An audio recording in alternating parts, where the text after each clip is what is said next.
Okay, guys, welcome back to the Kirk Miller Podcast. Today I have a man I've not known that long, but it feels like the half an hour before this podcast. We've known each other a long time, and I definitely don't think we're going to struggle for things to unpack today.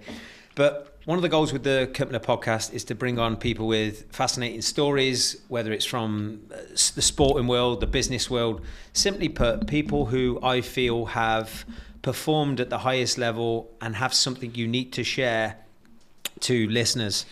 Because I think, and I've said this before, there's the word high performance and entrepreneurship, Luke, has been brandished around and is brandished around a lot. And I think it's very easy to lose value on entrepreneurship and high performance and all this stuff. So it's an absolute pleasure to have the man himself today, Luke Barnatt, on. And I know you've done some great things in the UFC and in business, but one of the things I want to unpack today from you, Luke, is just your unique mindset around what it took for you to go to the top of the UFC, but also how you've transitioned, because I feel so many people struggle to transition from sport or a certain profession and then into the world of entrepreneurship. So, mate, it's an absolute pleasure to... Nice introduction, always good. I think this topic... This kind of what we bonded over before. You said we're talking for 30 minutes. You were talking about football, and you basically sounded like me talking. That's how it sounded to me. I was like, yeah, this is exactly my thought process and everything else. And I think any professional athlete or somebody who builds an identity over so many years. I mean, for me in fighting, it was 18 years of my life. So 18 years of my life dedicated to one goal becomes your entire embodiment and your entire personality. So then once that personality dies and you have to step outside yourself, it's very, very, very difficult. Yeah. And I think that's where most people from that background, they struggle, and they say they go into drugs or they go into alcoholism or they go into whatever, because this is the reality, is people want to be high performers and people want to be winners, but they don't understand the sacrifice that comes with that. And the sacrifice that comes with that is you're not a normal person. You can never be average and normal and become a high performing winner. And what I mean by that is it takes 110%. So if you're going to give 110% to something, you're definitely not giving 100% to everything else. All the other stuff in your life that you should be giving attention to all gets thrown out a window, and you focus in with your whole heart and soul into one thing. That's the only way to become a high performer. There's no other way. There's no balance. There's none of this bullshit they talk about. Balance comes later, after you got there.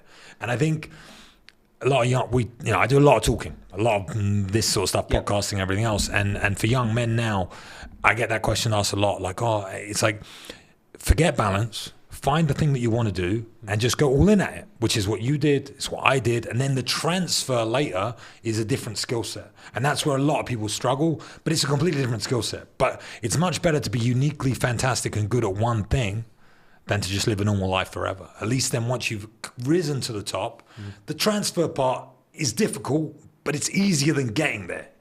Getting there is the hard part. And I think once you've been phenomenal at something, it builds that internal confidence that you need to make the transition. And I think most people, again, I'm going to talk about fighting, or we can talk about football. You can tell me if it's the same, who knows. But anyone I know who has got to this level of fighting, they're normally a bit of a loser and a bit weird and a bit unconfident in every other part of their life. But when they get on the field or when they get in the cage, they turn into a different animal, right? So they that's why they keep going back to it, and they get that obsession, and they become obsessed with this one thing because it's where they feel alive and it's where they feel powerful. You take them out of that field and you put them in a business meeting, all of a sudden they shrivel up and they don't want to talk, and they get a manager and they got all the... So I feel like once you have built up into a certain stage in your life where you become special and you become good at something, it's easier to spread that around. But most people struggle with spreading it around because the place that they come from discomfort. They come from, I don't want to call people losers because I think it's the wrong way to say it, but they come from a feeling of inadequacy. Yep. And that feeling of inadequacy plagues them. And that's why they put all their life into one thing. And I think that's what everyone should do. I don't think a happy person can become an elite athlete. Say that again. Like, you don't think a happy person can become an elite? Why? I don't think a happy person who has their whole life perfect can become an elite level. When I was going to say elite athlete, but I mean elite at anything, because I think you need to draw off of pain and suffering to be willing to go through the pain and suffering it takes to make you elite. You a completely happy, whole individual your entire life when you were growing up in football? No, no, of course. I've had a lot of therapy and some sessions, but my came from Luke, not knowingly back then. It was a need for validation off my dad, that I needed to be the best player to get love and acceptance off my dad, because I didn't see him as much because he was always out working, doing the overtime. So any single moment that my dad was watching me, I created this.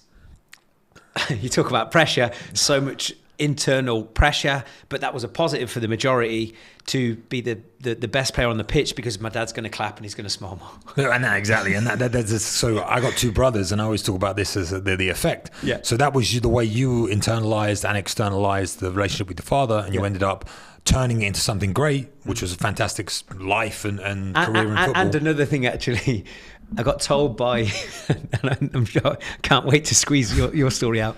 I got told by a Polish specialist at the age of 6, because I had dodgy knees, the only thing I'd be able to do is swim. And this specialist knew that I love football. I had struggled with arthritis as a kid. Uh-huh. And in that moment, I told him I will prove him wrong. Okay, there you go. So you had a grudge as well. Yes. So you had a grudge to prove wrong, and you had a relationship with your dad. But you turned all of that into something good.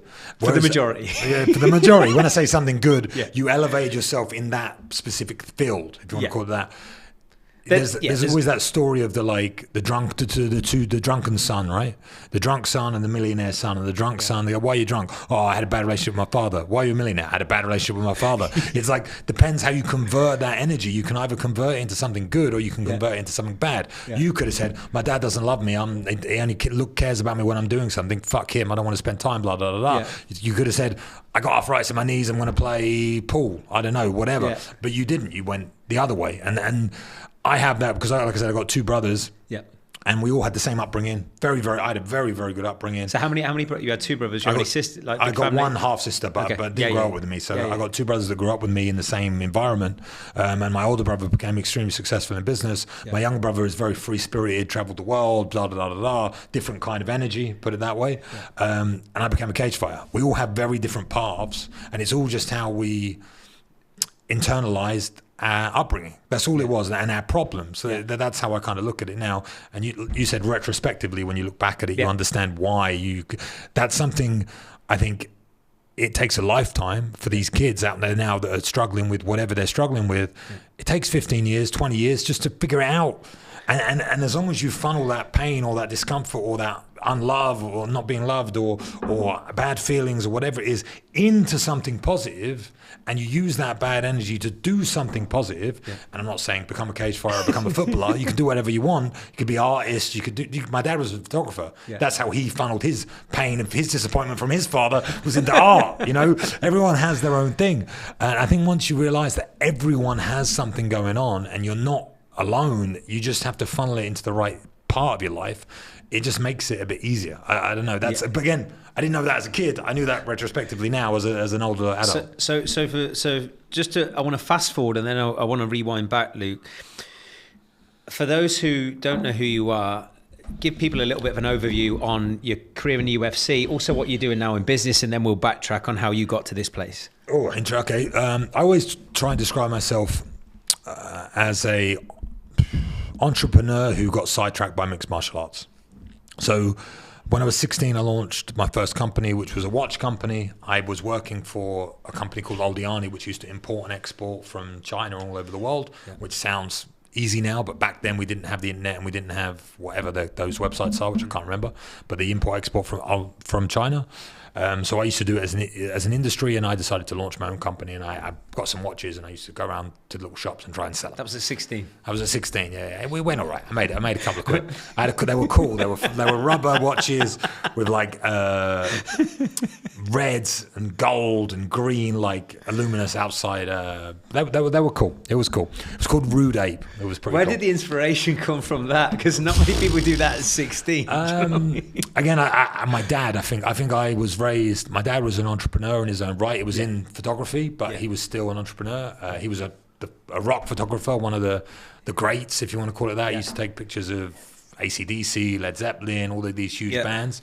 And he's got a portrait hanging up in the National Portrait Gallery in London, which is of Jimmy Page. You know, he did some cool stuff. But my dad was free-spirited and lived life his own way. So for me, I grew up looking up to my father, and he was an entrepreneur, so I always wanted to become an entrepreneur. So I was like, that was one of the parts. And I also grew up watching Only Fools and Horses. Amazing. So Only Fools and Horses was a big part of my childhood.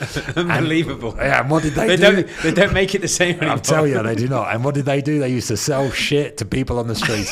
So I thought I could sell some shit. I could find some watches and I could make some money. So that was kind of where the inspiration for that first business came from. And I had ended up through that. I met my first business partner, which is a guy called Paul, and we opened a clothing store together, and I did a load of other stuff. But from opening that clothing store, I got into mixed martial arts and training and fighting. Hold on, just a quick one. let me get this right. Okay. From opening that clothing store, the way you just casually said, I got into mixed martial arts. Are you taking the piss? I mean, I just wanted to speed it up. That's all I meant. As you do. Yeah. Well, I come from a place, when I was growing up there, I was in Chelmsford in Essex. I'm from Islington in London originally, but I moved to Chelmsford and I opened this clothing store, and it was down the road from a bar called The Bar. And I used to go there after work, and there was a guy called Jack Mason who used to be the doorman there, and I used to talk to him and blah, blah, blah. And we could look into this psychologically, but maybe let's not. But then I really looked up to Jack and thought he was like this cool guy. So I was like, I want to be more like Jack. So I decided to then become a doorman. So I did my license to become a doorman, and I ended up wanting to work with Jack. And I started chatting to Jack, and he used to train submission wrestling and fight mixed martial arts. Yeah. So I decided to start training submission wrestling. I was 17, I think, or 18. I can't remember when exactly I started. But I was so shit scared of going, because these were like, especially back then, like real men. You know what I mean? Men that used to grapple with each other and throw each other around and choke each other unconscious. Yeah. I'm this little kid that wants to become tough. Again, little kid. To give some context, how tall? How tall are you? Okay, I was 6'6". So, but I wasn't little. But I'm still in my head a young kid. Let's use that word. And I was skinny. I was very, very skinny growing up. But I wanted to learn how to grapple. But because I used to go with my friend called Rory Stokes, I think his second name was Rory Stokes. And because we were both afraid of this class, there was only like 7 guys there or something. I used to go to the pub and drink about 3 or 4 pints before going to submission wrestling. To build the confidence up. That's insane. And I did that for about 3 or 4 months until I realized it was not helping me but hindering me. But it gave me the courage to go, if you know what I mean. Yeah. But yeah, so I used to drink beer with my mate Rory and then go do submission wrestling with Jack. And then after a few months, I then became a doorman. And then I got on the door with Jack. So I was now working in the day in the clothing store and working the weekends as a doorman. I've always had like multiple jobs ever since I was a kid. I've always done like that is? Money, I guess. I don't know. I just wanted to make as much money as possible from a young age. And my you know, so when I got my first job at 13, and I just worked as much as I could.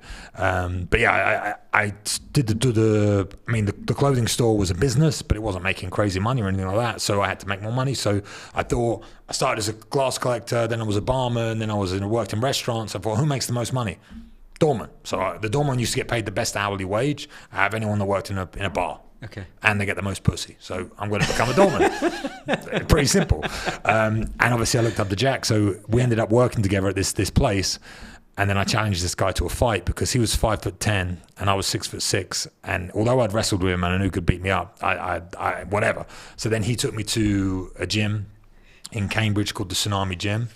And I got beat the fuck out of by a guy who was 5'5" and he weighed 70 kilos or 74 kilos maybe. His name was Robbie Olivier, and that whole experience was the reason I started fighting.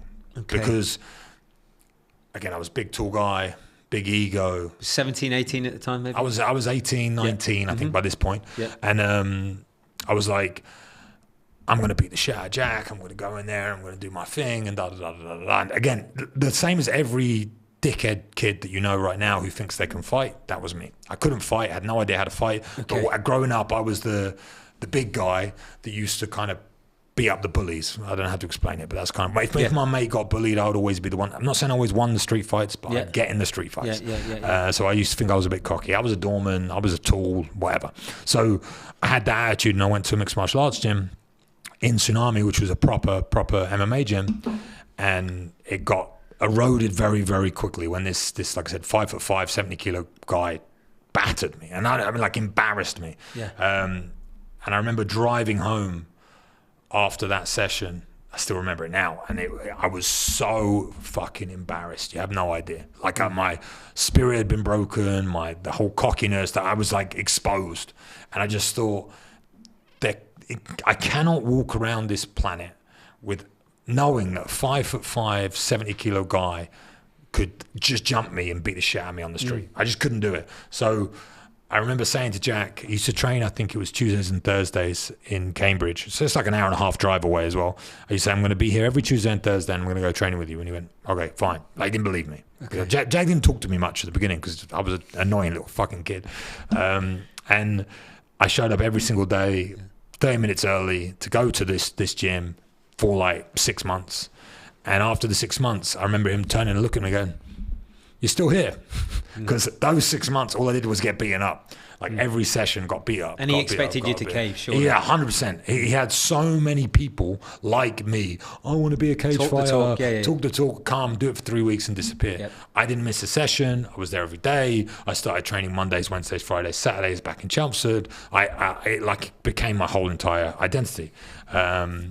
And I pushed through it, and I pushed through the pain, and I'd say it was 6 months, but it probably ended up being like a year and a half of being fucking useless. And I mean useless until I started to feel any sort of understanding in my body, if you want to call it that, when it came to fighting. And then I had my first fight. So that's kind of how I went from selling watches to fighting in the cage. When did you realize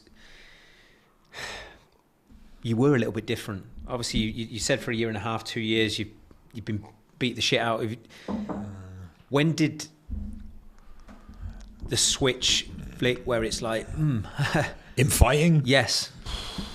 Because again, just rewind back before that. You know, as a kid, you said you were the taller kid. Were you a fighter? No, 5, 6, 7, 8, 9, 10? Was there any aspiration of that? No. So you're saying from a kid, because you spoke at the start of this podcast, Luke, and you said that everyone needs to find their thing and purpose. That clearly wasn't your purpose when you first started off, right? When I was a kid, I'm raised by a photographer who'd never done anything. Doesn't even gone to the gym, my dad. You know, I'd have to beg him to go swimming at the moment just to stay in shape. And my mum's Jehovah's Witness. So my mum's extremely, extremely religious. She hates fighting. She hates the fact that I ever did it still. So I was never funneled into fighting in any way. Yeah. But I was bullied as a kid. I let 10 years, at the age of 10, I moved from Islington to Chelmsford. And I was like, I mean, you could call Chelmsford a suburb like of London. And I was like a Londoner that moved there. But, you know, I was just different to other people. So you were bullied in what way? Physically? Mentally, I was beaten up. I was, insulted. I remember from day one, I sat on some table next to some fat bird, and all I did was stand with just bullshit, you know, like from day one, because that's what kids do. So that definitely funneled me into fighting without a doubt, because then I had internal anger and I used to take it out and have fights and whatever. Do you think that's one of the reasons why you wanted to be on the door potentially as well, where it's like anything authority, to give you probably a bit of authority over people? I'm sure. I don't know because I can't remember, and that wasn't at the time. It wasn't what I wanted. Probably I get it. It was just money and pussy, but which is everyone's motivation for everything. But so you can imagine. But I'm sure a bit of authority and everything else. But honestly, I idolized Jack at this time. So for me, it was just getting closer to that guy and being more like him. That was kind of what I think the main motivation was. But when it comes to feeling, you said, when did I feel like I was special in fighting? Because you don't get to the UFC. I mean, I've watched a lot of the shows, the McGregors, also the... what's the show where they bring together the two teams, I believe? The Ultimate Fighter. The margins... Yeah. I mean, I know what it's like at football, right? The margins for the people who actually go from a prospect or someone who's got talent to going professional. I think I've never been asked this question, and I think the reality is I probably didn't even realize I was special until I retired. That sounds funny, but I never had that moment when I was fighting when I thought, I never felt that. I watched myself do an interview recently, which back, 10 years ago or whatever. I was fighting a guy called Sean Strickland, and I got interviewed. And I said in that interview, there's no one on the planet that fights like me. There's no other middleweight in the world that's 6'6". There's a guy called Kendall Grove, but he's no longer in the UFC. I'm the only 6'6" middleweight in the UFC. Yeah. I have a unique fighting style. And I was talking about him preparing to fight me, as in how difficult it is for him to source other training partners to be able to fight against me. I wasn't talking about myself as if I was a special fighter or a special athlete. I was just saying it's hard for him to... When did you evaluate that within you, though? Did that come from off the cuff, or did you logically think, I'm fighting this man and he cannot deal with what you've just... Yeah, I think I had self-belief. So I believed in myself and I believed in my ability, but I never used the word special. I never thought that I was special. I still don't see myself as a special athlete. And I think that was probably one of my downfalls. Because in fighting it, I'm sure it's the same with football, but to be honest, I don't know.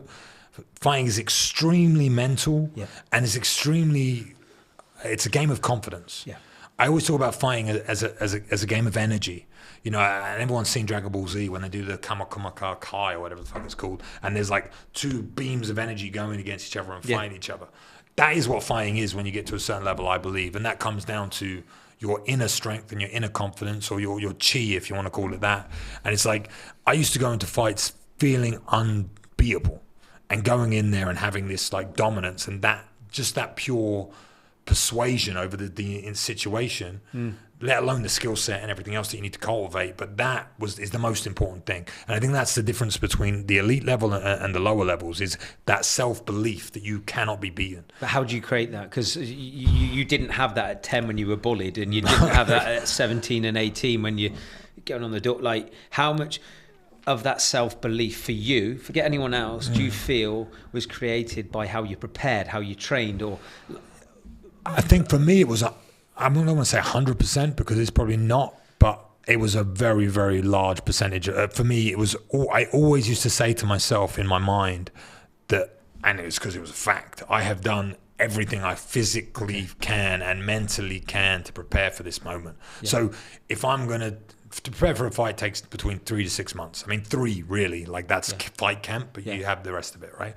So if I'm going to dedicate my life to this one moment for 3 months, I'm going to do everything I can possibly do. So when I got there, it's like, if I lose, I lose. As long as I perform to the level I want to perform at, that's all I care about, because I fucking dedicated my life to this. So if I'm going to dedicate every ounce of my being to something, it's going to go good. Like that's how I felt. So I'd say my surroundings and my preparation were everything. They were everything. And I think that's something that's overlooked for a lot of people. And when you look at the best of the best of the best of the best at anything, they don't see what they do. People don't understand what goes on in their mind and how inadequate they feel and how they go away and they just work on that thing to become better. And that's all that fighting was. Fighting for 18 years was just me seeing problems and trying to solve those problems. And like you said, I never felt special. I never looked at myself, oh, that was good. You don't see the good things. You only see the negative parts, and you just focus in on those and try and improve them. And it becomes like it's not, like I said at the beginning, it's not a good thing. Like becoming extremely good at something is not healthy. There's nothing healthy about it. It's completely unbalanced. It's completely psychotic, and it's completely 100% focused. But you could never. It's great. It feels great when you knock that guy out or you win or whatever. But I got a friend I got to talk about. His name's Lerone Murphy. Yeah. I corner him in the UFC. I think he's 7-0 or 8-0 in the UFC now. Yeah. I was just cornering him in his last fight, and he battered this guy for 3 or 5 rounds. I can't remember how many rounds it was. He won, battered him, like looked fantastic. He's undefeated, never lost a fight, never lost in the UFC. Yeah. After the fight, before I've even got to him, he said, "This was fucking shit." He was complaining about his performance and how he didn't knock him out and and I'm like, bro, you are 8-0 in the UFC. You're in the top 15 in the world. Be happy. Like, enjoy this moment that you've just won from 3 months of sacrifice to be. I know, but I should have done da da da. Were you the same when you fought? Of course. Of course. Why is that? I want to unpack this. I want to ask them why would you fucking keep doing that for 18 years? I would say this is the reason. This is a completely separate subject, but this is the difference between some of the guys who make it to the top, marketing wise, and the people that don't. Because I'm talking about Lerone specifically here, but I don't mean Lerone. It's like in that moment where you've just won and you get given a microphone, you are completely filled with like, I should have done this better, I should have done that better, this was shit, this was bad. You obviously feel relief. You don't feel happy. You feel relief that it's over and that you won and everything's great. My body's well, I didn't get injured. But all I used to feel, and I know Lerone, all he feels is shame for all of the mistakes that you made during that fight because it should have been perfect. So when you get given that mic, certain people can switch that shame off and talk like they're the best in the world. Conor McGregor, one of the best ever at it, right? Yeah. He would have been the same. Afterwards, they evaluated it, looked at it, felt like shit, whatever. You see the backstage stuff, don't you? You see that with him. Yeah, absolutely. Of course. So the people that can switch the shame off and become an actor in fighting, I'm just talking about fighting, and talk about, I'm the best in the world, nobody can beat me, and they can do that on the mic, but still internally understand that they made this mistake, get back to the changing rooms, cry a little bit and be like, fuck, I should have done this. They're the ones that become ultra successful. And that's why Lerone is the way he is. But he needs to switch to the thing and just be happy for the 20 minutes after the fight and then go back to the drawing board. Because it's an obsession. So you were saying to unpack it, it's like, I don't know again with football, but when you go out and you play a game and you play the best game of your lives and you win 5-0 or whatever a good game is, after when you go back, I'm sure the highest, most elite people in the world just think about that pass. I did it. I did it. It was exhausting. I totally get it. It's arguably why I didn't go on to that next level. It was just, you created such unrealistic expectations of what you needed to do and who you needed to be the best, that it's exhausting. So it's like a pro and a con, because you're going to, what did I say to you before we started this podcast about my events? If I want to do something, I want to do some of this a notch up from everything else. I don't dip my toe in everything. So you've still got that within you now. Do you know what I mean? Well, that's, what do they call that? It's constant state of improvement mentality, and just, you're always going to, I'm a fucking Virgo as well, so you're quite self-critical in that part, but I get it. But how did you... Because not everyone makes the UFC, though. I'm fascinated because I've never had the chance to actually speak to someone like who's been very good at fighting. But I know obviously it's been very commercialised now, and obviously the money's another. But like, how did that actually come about? Because you've gone from training for a few years because you wanted to you got beat up by someone who was 5'5". You've obviously got pretty good at it, and then UFC. How? I mean, there's so many different ways you can look at it, and it changes over the terms. And only the real fighters that are in the real situation will understand it. For me, I was in the UFC 12 years ago now, or 13 years ago, so it's a long time. Like the sport has completely changed. What age are you now, Luke? I'm 37. Yeah. So I left the UFC, I think I was 28. I can't remember. Yep. So it's been a while. But the route, there was only ever two ways to get into the UFC as an English guy. You got to think now it's such a more international sport. 13 years ago, there was a few English guys, there was a few Swedish guys, but it wasn't like it is now. Like the European market is completely opened up. UFC's so much different now. There's one every weekend. It's huge. To get into the UFC, when I got into the UFC, was so fucking hard. Like it was so hard. And even before me, there's a guy, a training partner of mine called John Maguire. He got into the UFC the hard way. He's the guy who really got in. Like, he won every belt in the UK. He fought everybody in the UK. He was undefeated for fucking 5 years or something ridiculous. He was the man. And he was the only choice. If you wanted anyone from the UK, you picked John Maguire because he's top of everything. Right? They can't not take it. You can't. It's undeniable at that stage, right? I got in the easy way. And the easy way was TV. I got in through something called The Ultimate Fighter. That's the show I was talking about. Yeah, they still do that now. They still do it now. They're doing it right now with Chael Sonnen and Daniel Cormier. I think it's season 28 or 29 or whatever it is. Yeah. I went in through The Ultimate Fighter 17, which again was Chael Sonnen. He was my coach, and John Jones. They were the two coaches. But John Jones was the opposing coach. Yeah, so it was Chael Sonnen was my. So how the show works is. Eventually, when you get on, which I'll explain in a sec, you get two teams of 7 people, right? And those two teams, you fight to get on the show. So you've got 28 people that all show up. Me and you fight. I win. We go through. So now you've got 14. From the 14, you all line up, and Chael and John come out, and they pick who they want one by one. And whoever's left gets put on the team, right? Yeah. I was the number one pick of season 17 over the whole 28 people, I guess it was, but 14 that got through. I was number one pick, and I was picked for Chael Sonnen. So Chael picked me first out of every single person who could be picked. Yeah. And then John Jones picked the second person, and da-da-da-da-da. That's kind of how it went. But to get to that stage... Yeah. When I say it was the easy way, I was 5-0 in MMA, and I was 10-1, I think, 9-1, sorry, as an amateur. Yeah. I had one loss, which was my second ever fight, which was to Andrew Tate. He's the guy who beat me. So he was my second ever loss. And I've done a lot of interviews about this, but you can go and watch on the emergency meeting. I did a podcast with him. We break down our fight, and you can watch us talk about it and everything else. And we agreed it was a draw. Did you fight after that with him? Loads of times. Still fighting with him to this day. Still fighting, but not MMA anymore, but still fighting till this day. We agreed that it was a draw, but we'll go back because I hate letting them one go. So I was 9-0-1 as an amateur, we'll agree, and then I was 5-0 as a pro. And my fight, I told you my fighting story a little bit, how I started. Yeah. But there was a guy called Fabio Ferrari. That was actually his real name. What a name! He was half Brazilian, half Italian, a bodybuilder. The women loved him, and he was a cage fighter as well. And he fought in Southend on a show called UWC against an Italian guy called Matteo Peran. And I went in the audience to watch him as his friend. I was training a bit, but I wasn't really into it at this point. And I watched this fight, and it was absolutely brutal. Brutal. Blood everywhere, battering. And then Fabio won in late in the second round, I think. Maybe in the third round, I can't remember. But he won by submission, I think. And I was like, I want to fight MMA. That was when I decided I want to do it. Why though?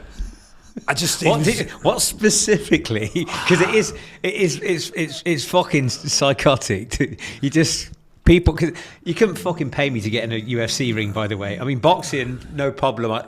For all my time back, I'd love to box. I love, but UFC, I mean, that is different ball game. People talk about a boxer versus UFC. Right. I know who's winning in a fucking street. Without a doubt. I mean, boxing's just scary compared to MMA. There's no other way of putting it. But boxing's a whole different challenge. I boxed a little bit. I did ABAs. Yeah. I wanted to do ABAs, but I couldn't because I turned pro in MMA. Yeah. But boxing and MMA are so different, and there's a lot of MMA's easier in a lot of ways and harder in a lot of ways because the restrictions and limitations to only being able to throw punches, it makes it difficult. It sounds like you said, I don't want to get kneed or elbowed or kicked in the head or anything. But it's for me, I'm just I want to do all those things. So if I can't do those things and I can only punch you and I'm fighting a boxer, it's a lot harder. Oh, 100%. So the whole discussion is skewed because a boxer will be like, but I can beat this guy at boxing. It's like, yes, but that's not real life. Real life is I grab you, I throw you on the ground, I choke you unconscious. But then if you're on the street and you're in a street fight and I grab you on the ground and someone else kicks you in the head and or I bite you or whatever they talk about. So fighting is completely different, but MMA is probably the most complicated. I wouldn't say it's the hardest combat sport in the world. I'd say it's the most complicated, and you have to be the most intelligent guy to do it because you have to put all these pieces together. It's the most creative martial art that you can think of because it is a mix of all the martial arts. Boxing is very regimented, it's very strict, and he's extremely talented, hardworking people in boxing. But any boxer that fights an MMA fighter will lose without a doubt, 100%. In a MMA fight, in a boxing fight, the boxer will beat the MMA guy, right? Whatever. So it's like a whole different world. But I think when you understand that both have their place and both take you to the deepest, darkest points of your life, it's that whole same with football. I'm sure it's that whole ultra high level competition and how it's the only thing that matters in your identity into your life. Because you said, why did I want to fight? Because you think it's insane. When I saw Fabio win that fight, and the moment that he had, that was his, that was owned by him, it was in a shitty little sports centre in Southend, but he won, and everyone, because it was a crazy fight, everyone was going mad, and he had that moment, and I knew how hard he'd worked for that moment because I'd been there with him, and he didn't cry, but you could see the emotion pour out of him. I was like, I want that. I want that moment. Did you want more the feeling afterwards, which you said you were also self-critical when you got that feeling afterwards? or was it just as much about the work you had to put in on the process, which gave you just as much satisfaction? At the beginning, all I cared about was that feeling. Okay. All I cared about was, look at that guy. That guy's cool. That's all I wanted. You're the hero in front of everyone. Yeah, that's all I adulation. wanted. Everyone. This is me. This is my moment. Again, comes down to money and pussy. That's all that you want, right? Yeah. So you think, if I fight, I'm going to make some money and I'm going to get pussy. That's it, right? And I'm 100% honest about that, you know? But then as you understand the process, so you understand what it takes and you go through it multiple times, because a lot of people want that feeling and they have 2 fights and they think they call themselves a boxer, and no, that's different. It's understanding that cycle of putting yourself through the maximum amount of pain to get the maximum result you could think of, and doing it over and over and over and over and over again to get that drug, which is victory, right? That's what your life becomes. It becomes a 3-month cycle of, I'm going to fucking kill myself for 3 months to get that feeling, and that feeling is going to get better and better and better and better. It's like drugs, right? So how many hours a week were you training? So this is another common question, but at this stage, at the beginning, 10 hours a day, probably. Like 10 hours a day? Constant. A day? Constant. When I was 20, 10 hours a day. Easy. Because I lived in the gym. I slept on the floor. And I mean, literally. You actually slept I give up my whole life. That clothing store, whatever, I quit. What did you do for money? Security a little bit on the weekend, but I lived on £50 a week. My life was, I was obsessed. I lived on £50 a week. I used to shop at Asda every day. I used to get rotisserie chicken and a packet of rice. I didn't have a kitchen because I lived in the gym, had a microwave, cut the rotisserie chicken in half, cut the rice in half, have half for lunch, half for dinner, boom. But that must have been hard when at 16 you've experienced making money and maybe. I was so at this point I'd moved, so I was still I moved on to being an account manager for a marketing company. So I was working in London. I was making real money. I lived in an apartment. I was like going through life, right? So I gave up all that. Fuck that. Couldn't care less. I mean, I was probably making 25 grand a year. I can't even remember. But it was still money at 18. Why was the pull that? I mean, because.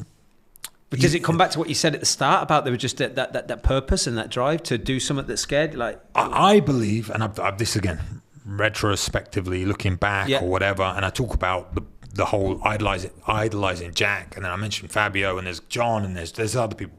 I believe the community of people that I got exposed to was I looked up to these people like no one else, and my dad was incredible.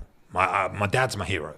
But my dad wasn't around a lot. He was a traveler. He used to work. He used to work in travel photography, be gone 3 weeks at a time. Spent a lot of time with my mum. I was craving, like connection from other guys that were trying to do things. Yeah. And I got that from these people. Okay. And the same way you described your dad, and you were talking about how he gave you a moment when you were on that field, or you felt connected to him, or whatever, however you described it. I can't remember if it was on or off camera, so sorry. But it was the same for me. That group of individuals, and it was a very strange group of guys. We had a firefighter, 2 gypsies, a banker. It was a completely random group. One was a farmer, and they would give me attention. Mm-hmm. And where I would get the attention is when I was in the gym, when I was training, when I was getting better, when I was improving. So I became addicted to that attention, and that like, oh look, that was good. Oh, you should do this. Why don't you try this? So it got to the point where I gave up my whole life, slept in the gym, would wait for them to walk through the door and be like, bro, what about this? Can you tell me? And I would just suck the information out of these people and want to impress them. That is what my fighting story was, really. And I think when you understand that obsession of maybe acceptance, or maybe I don't know what you would call it. I think the key thing that stands out there, Luke, is sense of belonging. We spoke about this, didn't we, before we kicked the podcast off? I was telling you about the Built to Last community. It's like, why am I so inspired by what I'm doing now? Is I love being around impressive and inspiring people, because when you've experienced not being around that, the energy is low. Your energy is low, and it doesn't matter what you have or what you do. There's always going to be a void that you have to fill. It's just what's fascinating with your story is your sense of belonging was all around fighting, which is great, and you got pretty good at it. So that moment when I saw Fabio beat a guy called Matteo Peran, that inspired me to want to fight, that I knew the journey to where I needed to be. I understood it to an extent, not fully, but I understood how hard it was going to be, and I still wanted to go after it. Why didn't you quit? Why didn't I quit? Why didn't you quit? Because there must have been multiple moments when you're doing all those hours training that you didn't quit. What was the thing that kept you going? Because the reason I want to unpack that, Luke, is there's so many people who listen to this who quit on their health and fitness journey. They quit on their business journey. They quit on something they say they want. Yeah, but I think that's identifying what you want. And again, retrospectively, not in the moment, not at the time, but I guess my dream was to fight in the UFC, so I did anything I could to obtain that dream. But I understood what my dream was. Even if it was the wrong dream, I still identified a dream. So I think the biggest problem for people and why they do quit is they don't identify what they want. They get told, especially now in social media, all these things that they should have, and maybe they get tricked into believing that is what they want, but they don't understand what they actually want, because they probably don't understand who they actually are, because they never go through any actual experience. So they are just living someone else's life.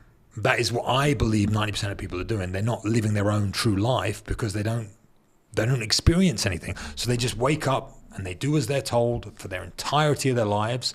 And then when someone says I think I should probably get in shape.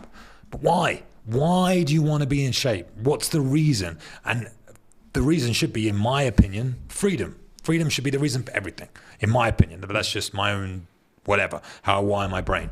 Because if you take care of your body, you're freer for a longer amount of time, and you have longevity in your life, and you have a health span, and you can live for longer, and you can look after your family, and you can da-da-da-da. That is freedom. Health is the number one, Couldn't agree more.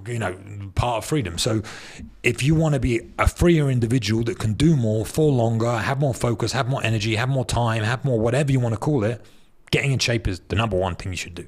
So most people don't think that. Again, they think of the externalities, and the externalities of I want to get in shape because I want to get pussy, or because I feel ugly, or because whatever their reason is. There's no depth to it. There's no depth to it. So they don't spend the time identifying the why. That's what I think the biggest reason for most people quitting is. Why I didn't quit for fighting, I honestly never thought about it, because it completely consumed my life. But I'd imagine it was the community. I'd imagine because I would feel like I let down Jack, and I feel that I let down John, or I feel like I let down Robbie, or I said I was going to do this thing and then I didn't do it, and that would make me feel like shit. I don't know, because it's so long ago. I obviously feel like it's 10 lifetimes ago, and I've done so many other different things since then.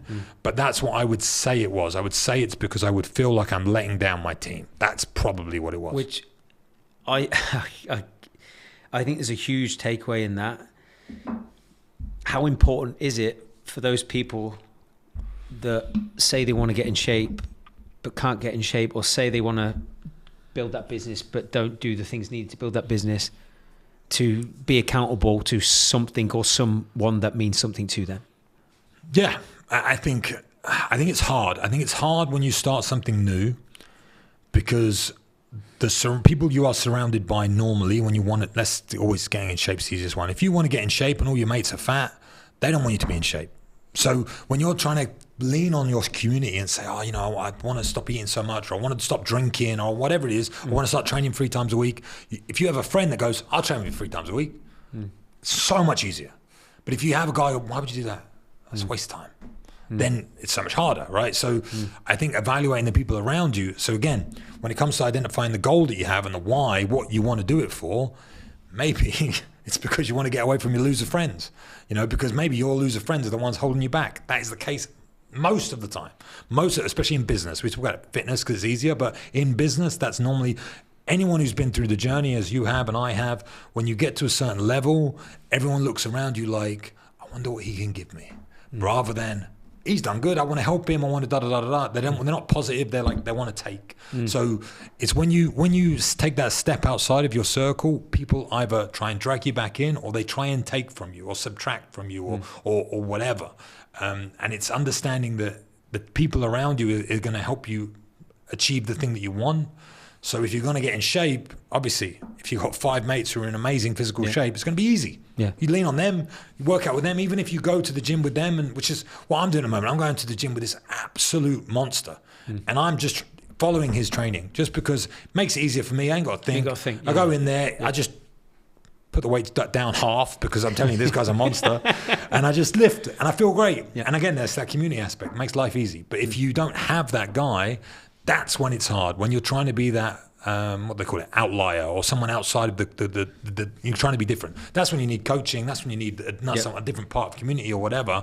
But that's probably the people that need it most. The people that are surrounded by losers, they're the ones that need an external push or help, because it's very hard it's easy to say, oh, you just do this, be focused, da, da, da. It's so hard to do it on your own. Everyone tries to do everything on their own. It's so hard to do shit on your own. You need a team of people, even if it's just that emotional support, even if it's just like, oh, well done, bro, you did this. Because especially me, I will never, and I mean never, pat myself on the back and say, nice job. Never. It's never going to happen.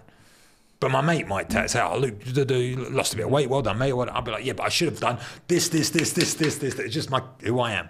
So it's like... Are you content with that? I'm working on it. We're all a work in progress. We're all a work in progress. That's I know I'm not a hypocrite, by the way, because Gabby, if my missus was here now, she's like, Kirk, it's always... What's next? Do you know what I mean? And that's when you said about when did I realise I was special in fighting? Everything was always what's next. Everything's always I can do that better. Everything's like I remember my first 3 UFC fights, and I got 2 bonuses. Like I won fight of the night, I won knockout of the night, and I just wasn't happy. I was like, you know, for this. So what was your highlight? I've got 2 questions to sort of wrap up the UFC, and I want to talk about business and mindset and all this stuff. Looking back, what was your highlight in the UFC? And when did you realise? 2 questions. What was your highlight looking back, and when did you realise I'm done? What was my highlight? And when I'm done, okay. So highlight's always going to be hard. It's always going to be hard because there's so many different, like in the UFC or in fighting in general. That's the thing. It's hard. I'll do both. Just be easier, all right? Yeah. The UFC for me was quite a short career. I was in there for 3 years, maybe. From the Ultimate Fighter to getting cut from the UFC when I lost to a guy called Mark Munoz in the Philippines, and then I went on to carry on fighting for maybe another 8 years. So when I got in the Ultimate Fighter, has to be the highlight because it was the beginning. And I fought, so like I explained to you, there's 28 people, you all fight each other to get down to the last 14 and you get selected. I fought the best fight of my life to get into that house. And I'll explain a little bit. I was sleeping on the floor in my gym, making 50 quid a week, and I had to travel to Las Vegas to try out for the Ultimate Fighter. How do you even afford the flight? Exactly. I couldn't afford the flight. So I borrowed the money off my gran. She gave me 500 quid, and I borrowed money off a good friend of mine called Mika. And I traveled to Vegas, and Mika came with me last minute. And you have to go through 3 tests. And the tests are, you have to hit pads, and they have to make sure that you're not a retard. But that's what it felt like to me. Everyone got through that, or most people got through that. Yeah. Then you have to grapple with another guy from the show, and they have to watch you. There's a big table of like 5 guys watching you grapple. I subbed my guy a couple of times, and I did all right, so I got through that. And then the 3rd stage is an interview. And that's where it really mattered.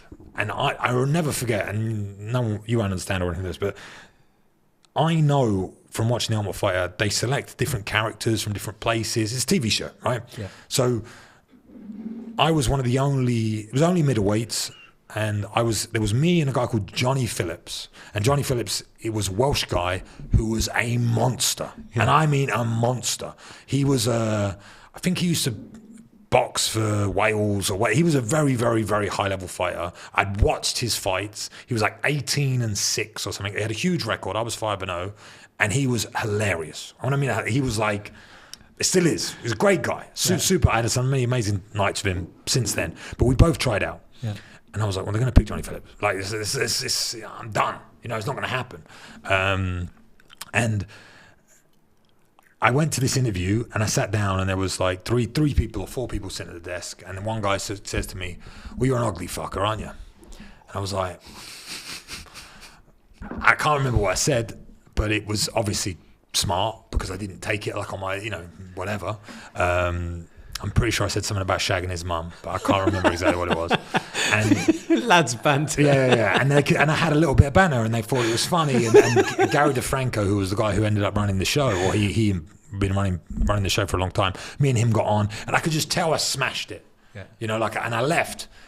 And as I left, I saw Johnny Phillips, and I was like, I'm still not going to get in, because he was a knockout artist.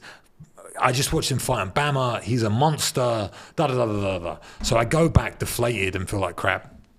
And I ended up getting called back, and obviously got on it, and I spoke to Johnny afterwards, and then whatever. He didn't get on. I got on. They picked me, maybe because I was younger, I was undefeated, I was more moldable, whatever it was. Yeah. But I got on, and when I got through those three things, they then flew me back to the UK, and they said, we're going to call you. If you're on, we're going to call you. Like, they selected a certain amount of people. We have to do medicals, whatever. And then I got a phone call. They didn't call me, so I emailed them, like, what's going on? And they're like, oh, we tried to call you, but because of English, whatever, you're fighting in 3 weeks, I was like, shit. So I've obviously been training my ass off, but I went on this show. I flew back to Vegas, and it was like, you fly to Vegas. If you win, you're on the show for 8 weeks. If you lose, we fly you back home. You know, and I flew there, and Nigel Burgess, who was one of my coaches, or he owned the gym that I used to train at, he came out there with me to watch. But I got cornered by John Jones and Frank Mir. So Frank Mir is an ex-UFC champion, heavyweight, actually good friends with him now. And John Jones is John Jones. John Jones. So because the two coaches were Chael and John. Yeah. But before this, you weren't on a team, so you just got randomly selected. So I got given John, which was pretty cool, you know what I mean? And then I went into this. I ended up having Frank in my corner and everything else. I went into this fight, and I was fighting a guy called Nicholas Coring. And he was from, what's his name? The brothers. I'm trying. Nate Diaz. Yeah. How can I not remember that? So he was from the Diaz team. So he had one of the Diaz brothers. I'm sure it was Nate. No, sorry, it was Nick. Sitting front row, cornering him. Okay. So he had Chael's team in his corner, plus Diaz sitting there screaming at him. And I remember seeing Diaz in the audience and being like, what? And I was finding he was like this rough-looking ginger kid. I absolutely fucking battered this kid. And I mean, like, murdered him. Best fight I've ever had. I can't watch it back because they never got released. But it was the best fight I ever had. That's probably why I think it's the best fight I ever had, because I never got to watch it back. I never got to break it down. Never got to say, that was bad. But I remember battering him. And I battered him. And I won, obviously I got through. And I think that would have to be that performance and that moment, and then winning and going in the house. Yeah. I've been sleeping on the floor, and I'm now in a Vegas mansion with 13 other tough guys or whatever, the Ultimate Fighter. And I just walked in there and I was just like, this is unbelievable. Literally overnight. But it was 5 years. But But yeah, so that moment is probably the highlight. I had my UFC debut was my 25th birthday. I won Fight of the Season, and I won that fight to get in the UFC and actually got a UFC contract against a guy called Colin Hart. I trained with Chael for 6 months. What was he like? That fight. He's an unbelievable guy. Because I mean, I follow some of his podcasts every now and then. I mean, he's very charismatic. Again, I could talk about Chael forever, but he's another guy. They always say never meet your heroes, right? Have you heard that phrase? Yeah, of course. Never meet your heroes, because they'll turn out to be a dick. Yeah. When I went on the Ultimate Fighter and I was number one pick for Chael's team, I knew word for word every speech that Chael Sonnen had ever given. I was like his super fan, right? Yeah. And I was like, I'm on Chael's team. So, be cool. It's all right. I was all right. And we ended up being pretty good mates. And he invited me to come train with him after the show. So I went out to Oregon and I was there for 6 months. And he was completely different to what people expect, in the way that he's pretty unorganized. That's how I used to see him, because his mum used to come to all of his training sessions and collect all his stuff. So he didn't have to even think. He just whatever. But he was the nicest guy. You couldn't say anything. There's nothing bad to say about Chael. You could never say a bad thing. From the 8 weeks they were on the show, every Sunday was day off, right? So you didn't have training. Yeah, training every single day apart from Sundays. But you had open mat, because there's nothing else to do. You're on a TV show. You can only train. Everyone wanted to train. Everyone had fights coming up. So everyone would train 7 days a week. So you go in on a Sunday, but it's just like whatever you want to do.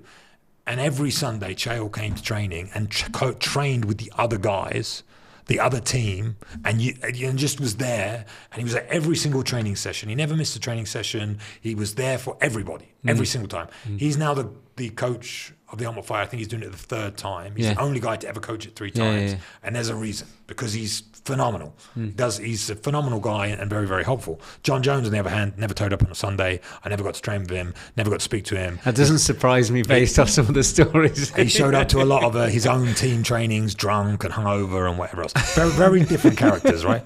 But yeah, so then I remember when I trained with Chael, I complained once at not complained is the wrong word, but I was training and he said, how's your weight doing? I said, food here is so weird, like in America, because I'd come over from England. I'm so used to a certain diet, chicken and rice, because we used to eat, I don't know what to buy, blah, blah, blah, blah. And I remember that day, him and his wife, I think it was his fiance at the time, showed up at the apartment I was staying at. I didn't even know I had my address. And they had like $600 worth of Whole Foods shopping, like all the chicken breast, everything you could think of that he just bought for me. Said, here you go. It was me and my mate John. This will keep you for the next however many weeks, blah, blah, blah. Out of just nowhere. There was loads of those, but that's the one story I can remember. Yeah. He just was like, I want you to make weight, He didn't have to do anything for me. I was just, it was a very, very good experience. And to this day, if I need anything, I text Chow and he gives it to me. Like he's the nicest guy. It's probably rare to find that in sport, especially when people have got busy agendas or they've got a bit of fame. They can forget that. Super busy, super famous, and like I say the same about Dana. There's so much bullshit that goes around about Dana, but when we were on the Ultimate Fighter, there was 14 guys on this show. We all went through the show. On the last night, you get taken out by Dana White, like it's like a tradition or whatever. And at dinner, he gave everyone his phone number, and he said, if you need anything, just text me. The problem is the perception of people is they will never text him, right? I think we spoke about this about coaching. It's a slightly different thing.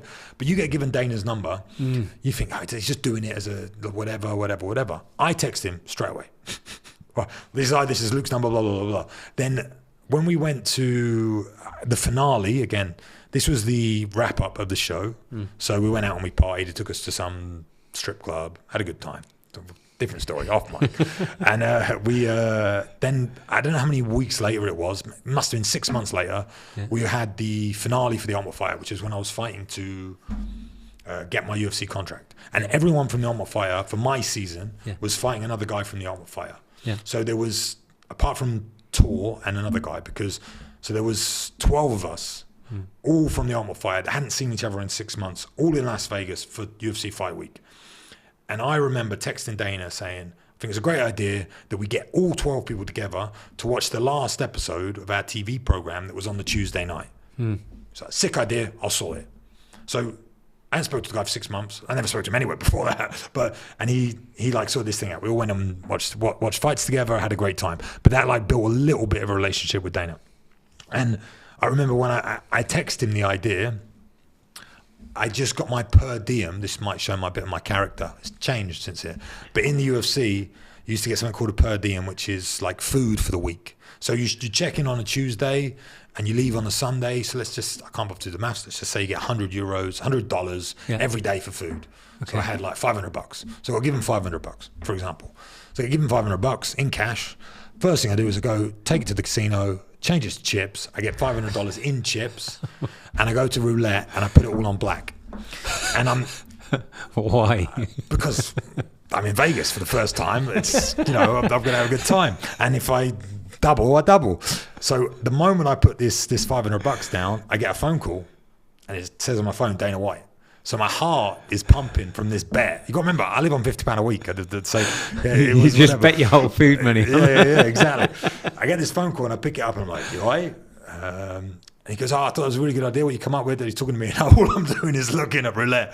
And I didn't even respond. He's like, you okay? I said, I'm just betting your per diem because it's his money. I'm just betting your per diem money. I won. Sick to go. Did you win? Yeah, I won. And Did you walk away? Yeah, I walked away.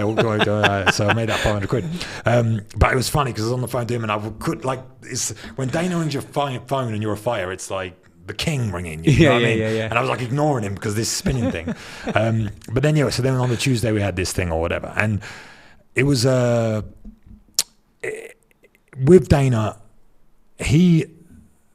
I saw sides of him from the show and from spending time with him and from talking to him that he would do so much for people, but you have to give him a reason. You know what I mean? Like people always talk about the bad side and the business side, and you can understand that, whatever.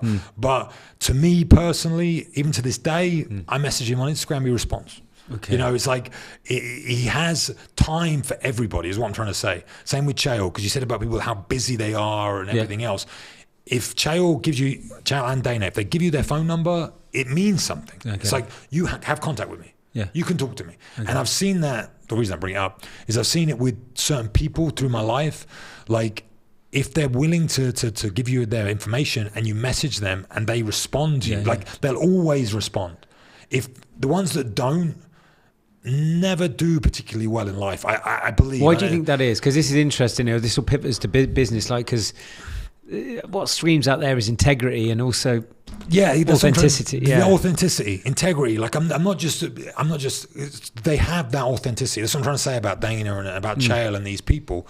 You know, John Jones is giving me his phone number. I don't think he's going to even respond. and I say that, and I'm joking, but no one from the season. I'm sure no one from that season still has contact with John Jones. I'm sure. I don't know for a fact, but I'm pretty sure. You know, and multiple people, I'm sure, can talk to Chael. So it's like, that authenticity and the fact that they obviously see value in you. You know what I mean? Like, in the first place. Yeah. So if you have my phone number, you have it for a reason.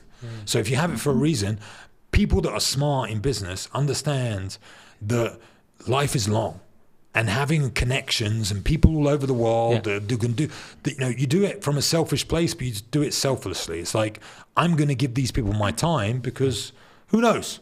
Yeah. You know, who knows what's going to happen in the next 50 years. Yeah. So I feel like that integrity and that IQ, if you want to call it that, like... No, I agree, mate, because I think what happens sometimes in relationships is, unless someone can do something for that person in that given moment, it's, oh, well, why should I do that? But you don't know, that might bite you in the arse, or you just... Why can't you give with that expectation in the first place? And I think there's a lot of... I think it's short-sightedness. That's why I agree. I think I am not stupid enough to think that there is everything you do in life, there is always a price. There is always a cost. So when you say like expectations, there's always an expectation with everything that's ever done in life. People that say there isn't are lying. 100% agree. 100%. But as long as that expectation comes from a good place, and as long as that expectation isn't, I do this, you do this, and that's how you generate friendship. That's how you generate connection. That's life, right? Value has to be exchanged. So if I'm willing to do this for you, I see value in you. So that means in the future, maybe I'm going to need, who knows? Yeah. But if it's that who knows, and it's not, I demand this, and this, it's very, very different, right? So I think people like Chael and people like Dana and people, you know, like Andrew and all this sort of stuff. Andrew's another great example. The amount of people... Andrew Tate, for context. Let's speak about it, because I've never seen somebody... I've been a part of many meetings with Andrew and many moments, and I've never seen a person leave unhappy. He has such this amazing power. Why is that? Because he understands that people's opinions of you and how people feel about you is important, and it goes out into the ether and it goes out into the world. And why would he upset somebody for the sake of upsetting them? He's the opposite. Same again with Dana, and I'm sure Dana's upset people, and I'm sure Chael's upset people, but I'm saying they understand that relationships are built on trust and they're built on integrity. I like that word, and seeing through what they say they're going to do. So if I say I'm going to give you my phone number, contact me anytime you want. If I contact you and you ignore me, I just think those sort of relationships, they go badly. And I think Dana, Andrew, these people, they're long-sighted. They see the world is long and life is long and everything can happen and no one knows where they're going to be. And although they're full of success and full of fame and full of money, they understand that could all be taken away, and its character is what matters. That's what I believe. Is that you stand on that with all of those three? Like Andrew, I really? Definitely believe it, 100%. I mean, again, Andrew's got a huge online personality and da-da-da-da-da. But as a person, when it comes down to character and his characteristics and the biggest thing he does and the biggest thing he stands by is what he says, he does. But I think that's why so many people have latched onto him, right? Because he's very strong in his opinions, and he says he does what he says he's going to do. So if he does what he says he's going to do, and he says he's going to do something, he does it. That's what he does. That's life. That's just a code that he lives by. So, but I think coming back to, like you said at the start, that can be very uncomfortable for someone who doesn't follow through on what they said they would do. Yeah, and that's where I think where a lot of the haters can come along for a lot of people. If people know they're bullshitting themselves or they're inauthentic, or they say they're going to do something and then don't do it. Yeah.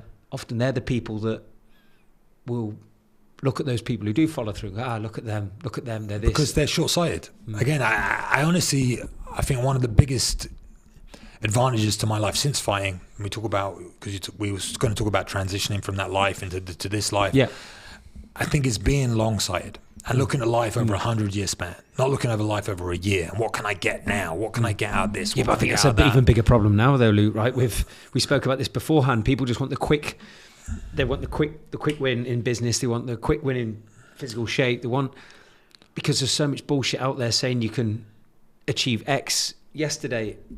And look, sometimes you can get a quick win in stuff, right? But to achieve anything great, whether it's in sport, whether it's in business or health, you can't cut corners. It requires foundation. Everything requires a foundation. And if you don't have a foundation in life, then there was this, I said it on my Telegram the other day, but there was a quote from a Bob Dylan song that I'm trying to, something to do with the winds of change, or something to do with that. Like again, life is long. So if you stand for what you say, you live with integrity, and you have a good foundation, no matter what happens in the world, no matter where the land lies, no matter where the winds of change go, you can always stand proud and be like, I am this. And no one can question that. And I think once you have that unshakable belief in yourself and faith in yourself and foundation in yourself, everything else becomes easy.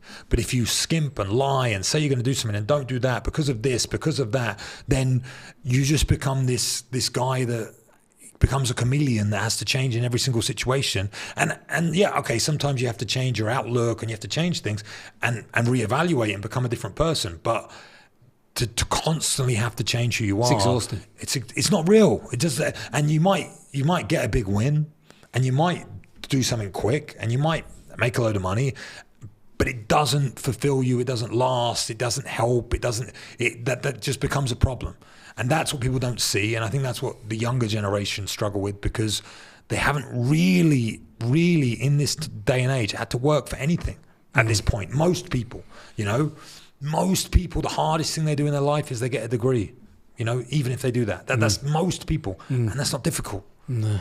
So that is really the biggest achievement that the average man, if you want to call it that, makes now. Do you see that becoming an even bigger problem with what's happening in the world with AI, with social media? I think like I just said about changing, but I think having a strong foundation and believing in who you are and knowing who you are and being able to be very quick to change is the only way to survive now. Because life, like you just said, the way AI and everything else. So if you know your industry and you believe in your industry and you're a man of authenticity and you're a man of that shows himself and understands, and I call it a man standing in the arena, a man who's willing to put his voice out there and willing to take on haters and willing to take on, which is everyone, is like, if you're willing to be that person and you understand who you are, you have to move with the times, because it moves very, very, very, very, very, very quick. But if you don't have that ability, you just get left behind. And I think that's happening now more and more and more than ever. And I think the problem is, because the younger generation don't find out who they are, they get onto something good, and life's going like this. As soon as it does this, they have nothing to cling on to.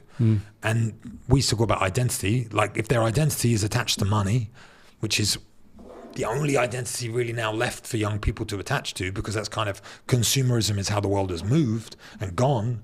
If they attach themselves just to that thing and they lose it, it's very hard to come back from that, I think. And I think that's one of the big problems that we see is there's no role models, there's no people for people to attack, there's no identities left for many people apart from sport. I think that's why we get on, just because we've been through the same journey. And I find it very difficult for young people now, because they get quick wins, especially when it comes to finance. I'm talking about finance. Financially, people can make money very, very, very quickly now. Yeah, but if they don't have the emotional conditioning alongside that, they're going to end up spending that money they got on a quick win because they haven't done the inner work, because they got emotional reactive behavior patterns, and you're relying on that next bit of dopamine to make you feel good in the moment from the money you've bought. If your sole acceptance is, I need to make money to feel good, you'll be forever buying things you don't need to make yourself feel good. Facts.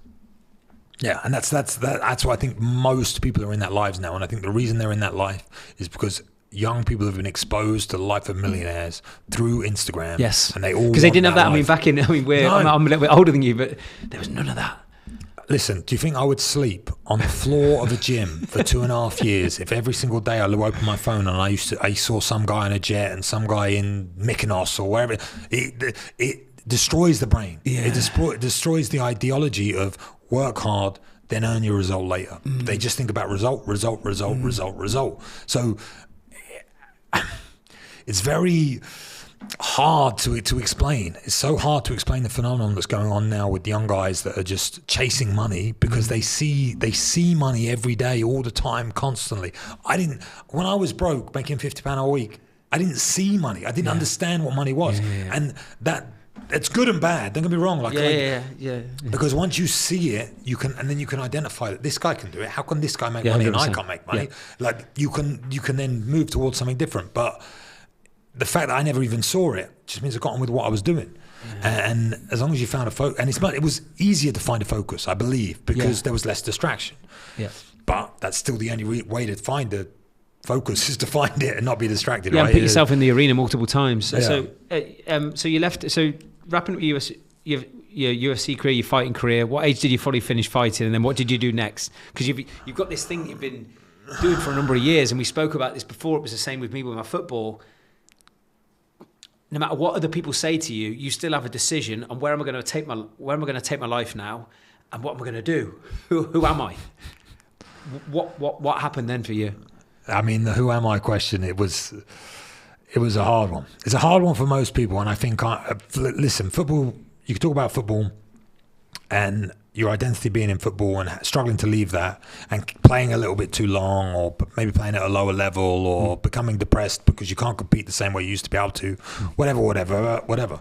When my identity was attached to cage fighting and making money in my living from cage fighting, and I was making okay money, every time. If you don't mind sharing, give you some context. How much? UFC money was never as good as it should have been for me because it was 13 years ago. The most I ever made from a UFC fight was probably 10, 20 grand. The most I made was about 80, but plus sponsorship. So let's call it. That's good back then, though. No, back then I did all right. Yeah. I could talk. Yeah, I was good at negotiating sponsors. Yeah.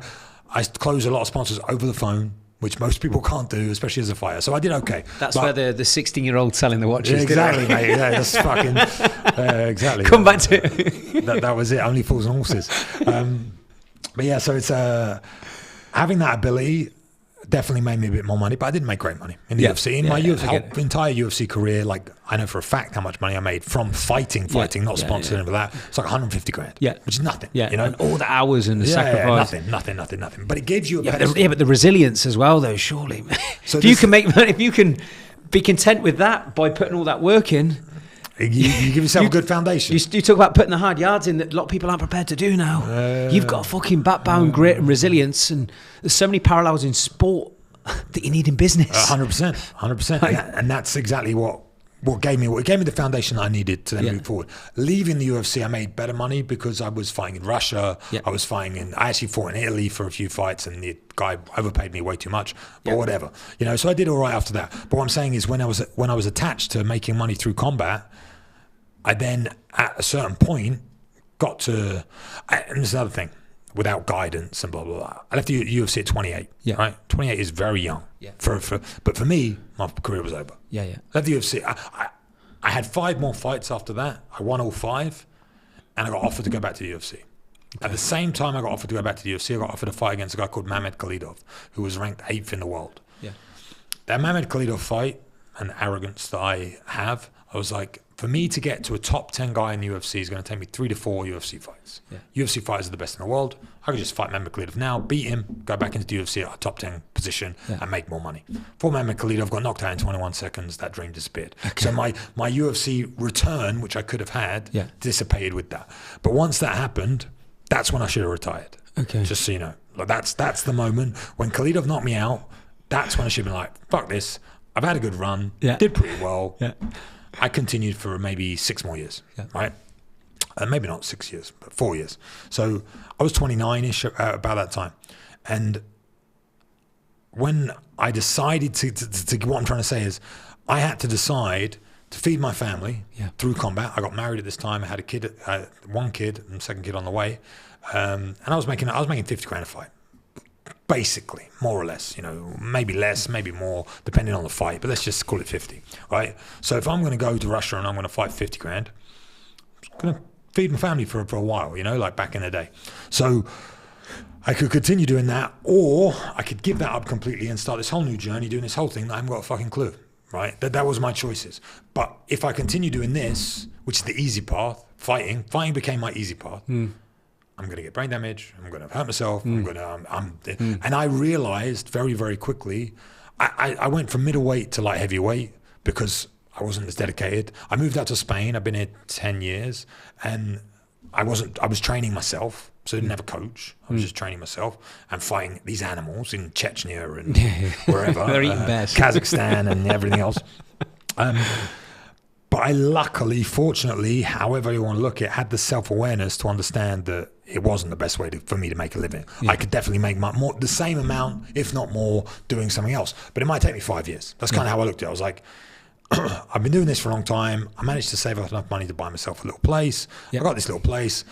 I'll stop and do something else. It might take me 5 years to make the same amount of money.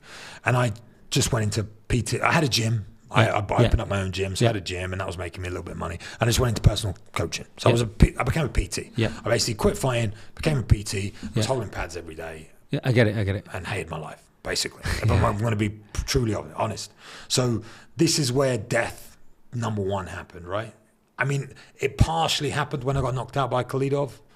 Like partially, that's when I stopped really caring, I think. And that's when fighting became went from being my passion and my identity in my life to being the way I paid my bills. When I lost to Khalidov, I was like, you don't understand how hard, I've been talking about it, I'm going to cry. So how heartbroken I was when I lost that fight. It was unbelievable. And from that moment, I never gave it 100% again in fighting. Never.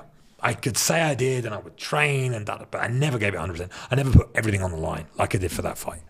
And every other fight before that. It was my whole soul was in every single fight.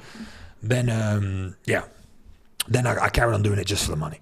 And I realized I was just doing it I didn't realize I was just doing it for the money, but I realized a few fights down the line when I won and I was like, hey, and I lost and I was like, I was like, fuck. I don't even want to do this anymore. Why am I doing this? Why am I fighting in a cage to feed? It just doesn't make any sense. So I fought a guy in Kazakhstan, my last fight, and I traveled away from home to do it. So I went and I thought, maybe because I'm not, I wasn't training properly, whatever. I went to Manchester top team and trained with a guy called Carl Prince, who was my coach at the time. And I lived at his house for 8 weeks and trained. Away from your family. Away from my family, away from everything, back to the grindstone.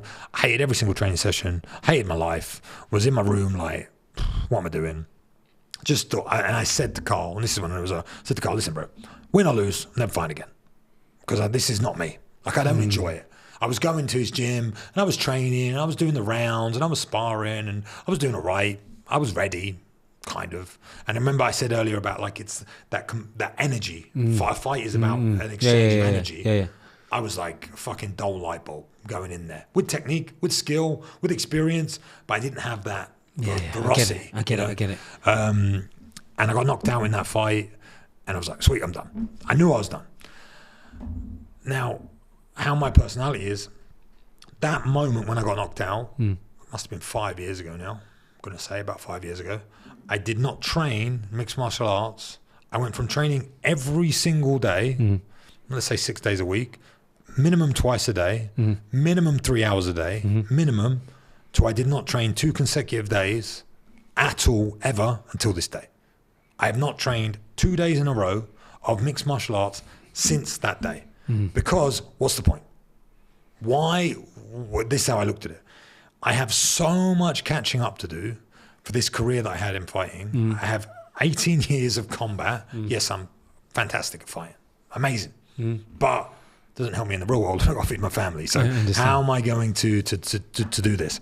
So I was still coaching, still holding pads, trying to think of different things. I started a athlete management company, so because I knew everything about fighting and had all the contacts. They know what's number in my phone. Oh, I'll do this. Did all right doing that. I ended up having 127 athletes underneath my management with Carl as well, and whatever. I tried to sell boxing gloves. I did a lot of different things trying to work out what my thing was, and I didn't really know what it was. And then it comes down to getting a mentor, like every part of life, right? I was lost. Well, that worked at fighting. I worked at fighting, having a coach, having a guy to look up to and someone to talk to worked. So I need a coach in a different part of life. I didn't know this, and it's not. And I was doing okay. Listen, I wasn't doing bad. I was making, here in Marbella, ex-UFC fighter, I'm charging you 100 euros a session. I'm doing 5 a day. I'm not making bad money, like for an average guy. But I hated it. I hated it with my whole heart. So I luckily ran into a friend of mine, which we already brought up already, a guy called Andrew, and he was doing the supercar rally through from London to Marbella or whatever it was, and it ended in Marbella. And randomly, I don't know how, but we texted each other and we ended up meeting up, and he gave me like a 3-hour pep talk on my life. And I was like, oh, okay. Like I knew nothing, and I mean nothing about the real world because I just focused. Yeah, you were all in. I get it. So I didn't know what to do. I didn't know how to do it. I didn't know what was required. I didn't know remember when I said at the beginning, you identify what you want to become? I didn't know what I wanted to become. Didn't have a clue. I was just like, maybe I don't know. I still don't even know, And he said, listen, bro, I've been in, because he was a full-time world champion in kickboxing, He was obviously doing very well now.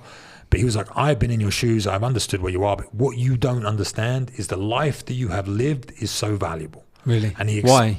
Because the experience that I have been through is so unique compared to the average person.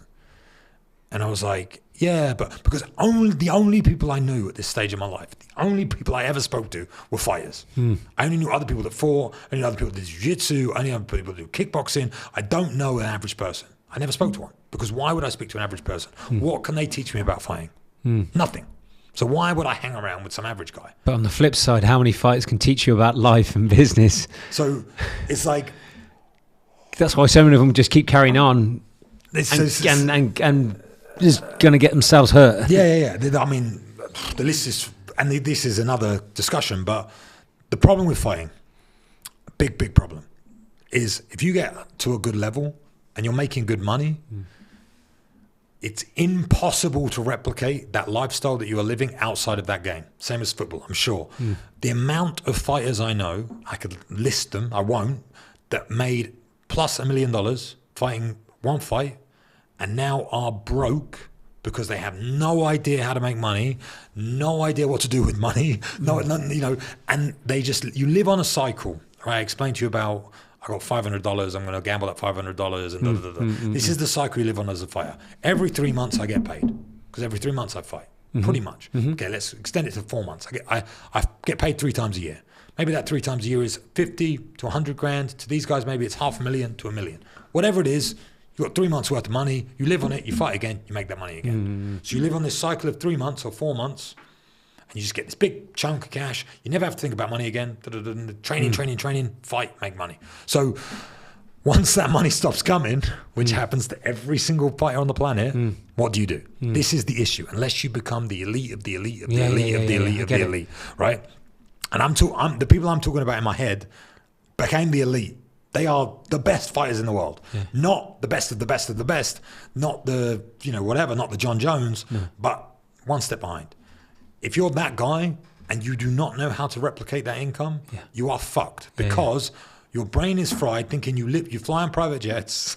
That's the normality, yeah. You're normal is you fly private jets, you go to parties and you get tables, you go to a club in Las Vegas and you get given a table and you get given 20 grand's worth of booze, You want to go out. And so what happens is you have, let's say you got 3 million quid. You got 3 million quid, you go out, I got 3 million quid, I could spend 20 grand on a night out. You do that for 2 years. You got no money, and you got no money coming in. And this is how, honestly, I could not tell you how many people this happened to. I could not tell Especially you. if they're buying the cars and the house, like one F assets at. Certainly with the car that depreciate. No, and then you want to think about the wife that you've got, that and expects the wife and the 2 kids you've got, the wife that expects a certain lifestyle because been used to a certain lifestyle, expects the Christmas presents, expects the expects the cars, expects the house. Oh, why don't we get a house here? Why don't we get? It's crazy. Right? Yeah. And no one talks about that because no one's been through it. And boxers too. I know very, very high level boxers. I've seen it through the same thing. I get it. Yeah. So trying to replicate that income is very, very, very, very, very, very. So what did you do with Andrew then? So that's what I'm saying. So Andrew stepped me aside and he said, "Listen, like I said, you don't understand the life you've lived and the value that it has. You just now need to take the desire that you had for combat and the time and the energy, and like I said, think about the hours that you spent on the mats training and fighting and put that into learning skills." And what skills? Skills to make money. So again, Andrew runs the biggest online educational platform in the world, called The Real World. And he said, just go. Well, this was years ago, so it's actually before The Real World existed. But he had this thing called The War Room, which is an online organization. And I was learning about crypto. Had a bit of savings. Yep. Play with some crypto. I said, "Andrew, what do I learn about crypto?" He goes, "Talk to my cousin." So I joined The War Room, spoke about crypto. I became a crypto nerd for 18 months. And I mean, like, didn't leave my house. Type. I made a bit of money. Nothing crazy, but I made a bit of money. But from putting my energy into that led me into meeting certain people, that made me put energy into something else, that made me meet other people. And it became, again, I talk to young people about this quite a lot. When you do something, again, you pick that thing that you want to do, whatever that thing is, doesn't matter. I wanted to fight in the UFC, so I ended up fighting in the UFC. But when you start on that journey, a lot of the times it changes and you end up meeting other people. But because you started on that journey, you met this guy, that introduced you to this guy, that introduced you to this guy, and you end up doing something completely different, but it's still successful because you have energy and motion and time, and you're putting it in. So that's kind of what happened to me. I put all my time and energy into learning about crypto, became a trader, whatever. And then through that, I ended up running events. And then through running events, I ended up doing this. And I ended up helping Andrew with his online organization called The War Room, and I do quite a lot inside it. And then that taught me all about, I'll never forget about, which is something you'll understand, but learning about sales funnels. I always tell this story. It's like I was at dinner with a load of guys and they're all talking about funnels. And I'm just this absolute ignorant cage fighter. And I'm like, I've been there, mate. And I was like, I didn't even know what a funnel was. Sorry, what is a funnel? What are you talking about? Like funnels? I thought they were talking about physical funnels that you pour shit into. Okay, so you've been there. No one teaches you about funnel, mate, when you're putting your football boots on. No. So I was like, okay, what? So they explained the basics of a funnel to me in a sales funnel, and I was like, okay, I get it, right. And then I went away, and what I did was study funnels and learn about funnels and learning about da. So that's what I'm trying to say with, like, when you do something, you don't understand where it's going to mean. But the difference with me is I'm willing to ask the question and look like a dickhead, because I couldn't care less, because I know I'm not a dickhead. I know I'm a very, very, very talented man at certain things, you know, so I don't mind going, what's a funnel? I do it all the time. Yeah, I'm exactly the same. So, and I think that again comes down to having good foundation, having good self-belief, having achieved something. I think once you've achieved something, you have some sort of identity. Some people are like, people want to talk to me about fighting. I couldn't give a fuck. That's where Andrew, again, I might be guessing here or pissing in the wind, but when Andrew said to you, there's so many things from fighting that you don't realize will stand you in such good stead. You just said there you weren't scared to ask stupid questions. How many times in your training do you ask stupid questions? Yeah. And I think so many people are held back because they're scared to ask a question, or they're scared to show vulnerability, or just go, I don't know. Yeah, to say I don't know is the best thing you can ever do. But it can be a pride thing, right? Man, I don't want to show. I don't know nothing about trading or crypto. Do you understand? Whatever it is, but that's where I think all those years, the hard yards you put in, like that you wouldn't have been. Think of how many times in 18 years you've been asked, "Can you show me that?" Ask it. Me. 10,000 times more than other people. But how many doors has that opened in business or a conversation or a relationship? And I honestly believe, sorry to cut you off, no, that's what made me good at fighting. You asked me earlier, when did I realize? I didn't realize, but now maybe right this second. The reason I got good is because I asked so many fucking questions. And I mean so many. And if you go and speak to my teammates and everyone else, they will tell you Luke is the most annoying prick in the world, because I always talk about this one specific guy. I feel bad for him now, really. But his name's Lee Dosky. And he was... he lived outside of, we used to train in Cambridge. He used to travel to us twice a week and train with us. And every time he came, I was so excited because I knew he knew things that I didn't know, that no one else there was teaching me. So I was like, Lee, let's roll. Let's grapple. And then he would teach, because he was so good at teaching and he was very, very good fighter. I was like absorbing his chi, his information. I was just absorbing it. And I would ask so many questions. And then, so I lived in the gym, I slept on the floor. All I did was with John McGuire, who was the top guy, the top boy, just sit there, roll with him, ask him how to do that, how to do that, how to do that. So I never thought about it like that. But the ability to ask questions and not be embarrassed, I could not care less. I couldn't. I'm happy not to know things, because that means I can learn it.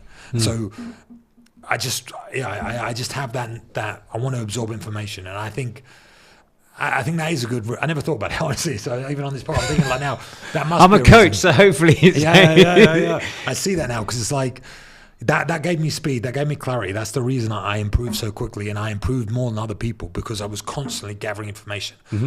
I have a lot of pride in certain things. Yeah, but also, another thing that stands out, if you haven't realised it, is you implement. And a big takeaway for any listeners is one thing, asking questions where someone gives you an awareness or a roadmap to potential success or potential a better body, if that's important to you. But there's another thing, implementing it. And a lot of the time, especially now, there's never been so much information out there, Luke. There's never been so much information, whether it's around crypto, but there's a massive, massive implementation issue, because people just don't want to follow through.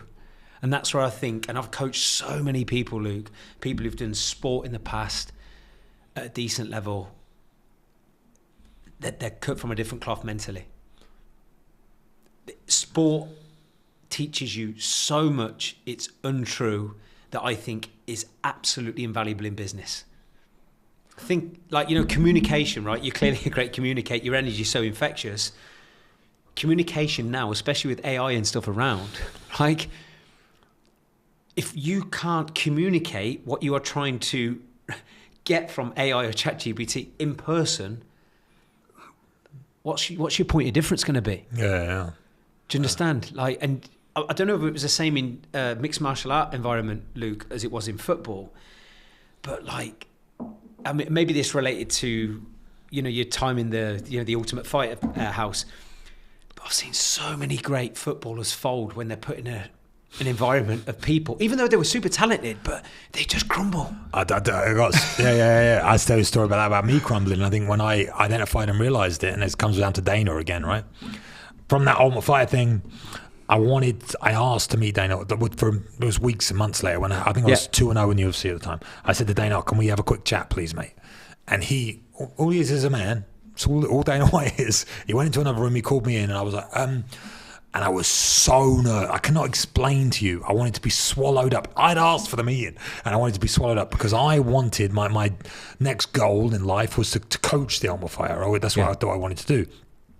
And I called Dana away to tell him that and to speak to him about it. But I was so embarrassed and so tight. Yeah. I was like, so I tried.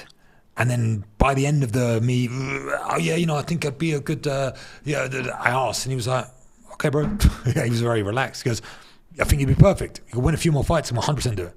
And I was like, okay. And from that moment of that awkward feeling, I realized something unlocked in me in that moment. It's hard to explain, but the fact that everybody and everything you could think of, every organization, every government, it's all just people. Everything is just people. So when you learn to communicate, learn to understand, learn to be empathetic, learn to feel and to talk and to understand energy and how to hold yourself and how to work in certain environments. If I walked into that meeting again with Dana and I gave the right explanation and I spoke to him the way I speak now, he would have said, you can coach your fight tomorrow, bro. I know, because I just understand it. You walk in like this, which is what I was like. I was like a fucking twisted up little child. And it's just, it's having those lessons. And again, I talk about it a lot, but I think you said about it with sports, and maybe it's one of the advantages, but I always talk about it with fighting. The thing that makes sportsmen or fighters different from everyone else is the fact that we do something, you get a result, and then you have to go back to the gym and you have to train that thing that you did and you have to try and improve that result. So the one way you do that is you self-analyze and you look back at what you did. It's like, I did this and my hand was in this place and I did. That is, I would say, for me, the most important, and asking questions, which I learned on this interview, most important thing I learned is if I go back and look at everything I've ever done in my life, any moment, any meeting, any second, I self-evaluate, see how I can do it better, and then the next time I do it a little bit better, you inevitable you're going to win. Inevitable, at some point you're going to win. So most people are too ashamed, or I don't know what it is, but they're like, I don't want to watch that back. I don't want to listen to my voice. I don't want to. What is wrong with you, bro? Like, if you want to get good at this thing, you have to listen to it back. You have to listen to your voice. You have to do it. It doesn't make any sense to me that you won't reevaluate your output to make it better. And that's, I believe, the biggest valuable lesson I learned from sport is the fact that you do something, you reevaluate it, and then you do it better. And if you do that in business, you might make a fucking shit sales call, then a little bit better, then a little bit better, a little bit better, a little bit, and now you're fucking good at sales. That's how life works. But you have to accept being shit at things. Same way you have to accept asking shitty questions. Yeah, we've got to come to the end, mate. Me and you could talk for hours, but I have. Well, you've just answered the question I was going to ask was, what do you think are the most important traits to be successful in business? You've just said it. And for me, the key thing that stands out, and I've interviewed a lot of high performers, and that's why I'm so fascinated to have you on today, Luke. What's made them do something that 99.9% of the world can't do? It's the willingness to take criticism, ask questions, and come back and get better. They don't tolerate mediocrity. And I had a guy called Paul Cheatham, great friend of mine you get on great with. He said to me, it was a harsh thing for some, perhaps. Average people don't like high performers, and high performers can't resonate with average people. And I just think the big thing that stands out with you, your mindset, mate, hopefully we'll unpack some things as well today. It's just the constant state of improvement mentality, which it can be a double-edged sword. Totally agree with you. I can beat myself up sometimes, and you don't look at what's gone well. You look at, but I could do that better. But at least I know I'm going to improve and grow. And you can look back at things perhaps with you're going to have a better life doing that than not. Well, you're going to have a better result, better life. That's a good question. Yeah, but I think listen, I'd rather be like that than you just. You are so scared to ask a question or to feel uncomfortable that you don't achieve anything. Yeah, I completely agree. So but this is what I'm saying when you say, but I know so many tormented souls that live lives like I do, and I would believe that you have to get better. We have to get better, and every high performer needs to get better, or do we? This is the question. I'm going to end this because I know we're going to run out of time, but this is the curse of being a high performer. That is the trade. The trade is you can either feel good about your life and have a shit life, or you can feel bad about your life and have a good life. From externality, from other people looking at your life. People can look at my life. I travel all over the world, make loads of money. I'm handsome as fuck. Big, my life's amazing. I got a beautiful family, 2 girls, live in a beautiful place of the world. If you knew how my brain worked and how I look at my life and how upset I am all the time and how angry I am all the time, would you trade where you are for where I am? I don't know. And it's like that stress factor and that wanting perfection but never getting it and always feeling bad That's what you have. So is that better or is that worse? I don't know. But I'm saying externally, my life looks better than a lazy fat piece of shit that does nothing but eat. But maybe his life's great. Who knows? You know, when it comes to what your purpose is and what you want to project out in the world and what you want from life, I would definitely prefer mine. But I think this is, again, comes to the difference between men's lives and women's lives, and we've looked at that. But as a man, we talk about this all the time, and I think trying to be a happy individual has never served anyone well. Being happy and look at me, life's so good, I don't think that's a way to become a high achiever. Like I don't think people ever who are high achievers like us, who are trying to do something, who are trying to be in the top echelons, I think the people that are the top of the world, John Jones, probably the most tormented, miserable, horrible life you can imagine. I guarantee he has demons deeper and bigger and more horrible, more scary than ours. That's why he's where he's at. Conor McGregor, look at where his life is. But look what he did. So what's the trade-off? And that is a question at a different time, a different podcast, a different discussion. And I would love to dive into it because I would love the answer to know how to make myself feel better about myself sometimes, because I feel like shit, I would say 95% of the time. But yeah. You convey it well. You convey it pretty well. I convey it well, and it's wrapped up and it's hidden and it's deep inside. But I'm just saying, that's what people have to understand. And I think once you accept that fact, which I've fully accepted it. But I'm just saying, if you accept that, to be good at something, you have to go through hardship, you have to go through hard times, you have to not be happy, you have to not be fulfilled with the success that you get, and you have to always be looking forward, because if you look back and pat yourself on the back and say, that was great, you dropped the ball and then you're fucking nobody. So let's build in that direction, but at some point, let's kind of like be happy. I don't know. We'll find out. Anyway, Kirk. Listen, thank you so much for your time. Where can people find you? For me, Instagram's always the best. It's at Luke Barnatt. I have Telegram. I have everything else, but at Luke Barnatt on Instagram, probably the best. I've got a YouTube channel too. If it's not Luke Barnatt, it's Luke Barnatt Official.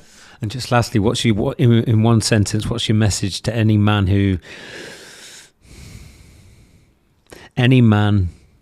right now who is feeling stuck? In one sentence, what is the one final strapline to any man feeling stuck, unhappy and healthy? What is the one straight talking line? Okay.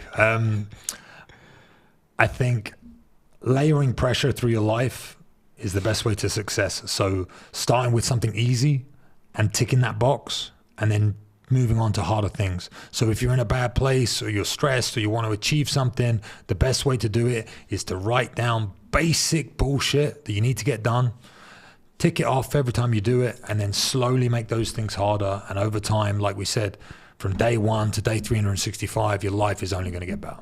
Amazing. Gold. Thank you so much. Please check him out, guys, and I'll see you next time.